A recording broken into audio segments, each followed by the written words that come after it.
ಮಹಿಷಿಯ ಪಾಪದ ಕೂಡ ತುಂಬಬೇಕಂತೆ. ಅವಳಿಗೆ ಕೊಟ್ಟ ವರವೇ ಶಾಪವಾಗಿ ಅವಳನ್ನು ಕೊಲ್ಲುವುದಂತೆ. ಸತ್ಯ ಸತ್ಯ, ಬ್ರಹ್ಮನ ಮಾತು ಬ್ರಹ್ಮನ ಬರಹ ಎಂದ ಮೇಲೆ ಮುಗಿಯಿತು. ದೇವಋಷಿಗಳೇ, ಆ ಮಹಿಷಿಯ ಪಾಪವೃದ್ಧಿಯಾಗಲು ಏನು ಮಾಡಬೇಕು? ಆ ಕಾರ್ಯ ನನಗೆ ಬಿಟ್ಟು ನೀವು ನಿಶ್ಚಿಂತೆಯಾಗಿರಿ. ಹೇಗೆ ಸಾಧ್ಯ ನಾರದರೆ? ನಿಲ್ಲಲು ನೆಲೆಯಿಲ್ಲದೆ ರಾಕ್ಷಸರಿಗೆ ಹೆದರಿ ತಲೆ ಮರೆಸಿಕೊಳ್ಳಲು ಅಲೆದಾಡುತ್ತಿರುವ ನಮಗೆ ನಿಶ್ಚಿಂತೆಯಲ್ಲಿಂದ ಬರಬೇಕು. ನಿಲ್ಲಲು ನೆನೆತಾನೆ ಬೇಕು. ಹೌದು, ಬನ್ನಿ ನನ್ನ ಹಿಂದೆ. ಎಲ್ಲಿಗೆ? ದೇವಲೋಕಕ್ಕೆ. ಅಯ್ಯೋ, ಆ ಮಹಿಷಿ! ಅಯ್ಯೋ, ನಾನಿಲ್ಲವೇ ನಿಮ್ಮ ರಕ್ಷಣೆಗೆ. ಧೈರ್ಯವಾಗಿ ಬನ್ನಿ. ನಾರಾಯಣ ನಾರಾಯಣ. ಆಗ ಇದು ಇಂದ್ರಲೋಕ, ಈಗ ಮಹಿಷಿಯ ರಾಕ್ಷಸ ಲೋಕ.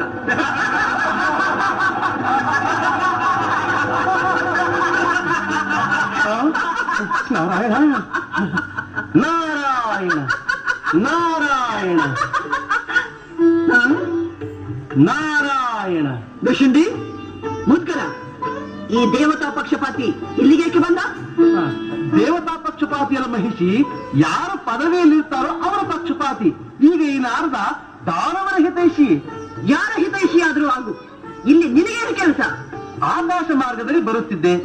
ಇಂದ್ರಾದಿ ದೇವತೆಗಳು ಮಹಿಷಿ ಮಹಿಷಿ ಎಂದು ನಡುಗುತ್ತಾ ದಿಕ್ಪಾಲಕರು ದಿಕ್ಕಾಪಾಲಾಗಿ ಓಡುತ್ತಿದ್ರು. ವಿಷಯ ಅರ್ಥವಾಯಿತು. ಇಂದ್ರನ ಸಿಂಹಾಸನದಲ್ಲಿ ನೀನು ಹೇಗೆ ವೈಭವದಿಂದ ಮೆರೆಯುತ್ತಿರುವೆಯೋ ನೋಡೋಣ ಎಂದು ಬಂದೆ. ಕೇಳಿದೆಯಾ ಮುದ್ಗರ? ಆಗಲೇ ನನ್ನ ಕೀರ್ತಿ ಹೇಗೆ ಹೊರಡುತ್ತಿದೆ.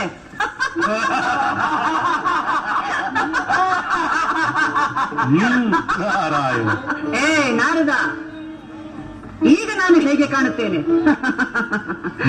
ಚೆನ್ನಾಗಿಯೇ ಕಾಣುತ್ತೀಯ. ಆ ಸಿಂಹಾಸನದ ಮೇಲೆ ಗಂಡಾದವನು ಕುಳಿತಾಗ ಇಂದ್ರ, ಹೆಣ್ಣು ಕುಳಿತರೆ ಇಂದ್ರಿ. ಚಿಚಿ, ಅದೇ ಅದೇ. ನೀನು ಏನೇ ಹೇಳು, ಆ ಸ್ಥಾನ ನಿನಗಲ್ಲ. ಏನಿದೆ? ಕತ್ತರಿಯವನನ್ನು ಕೆತ್ತ ಸೇರಿಯವನ ಸ್ಥಾನ ತಂಬೂರಿಯನ್ನು. ನಾರಾಯಣ ನಾರಾಯಣ.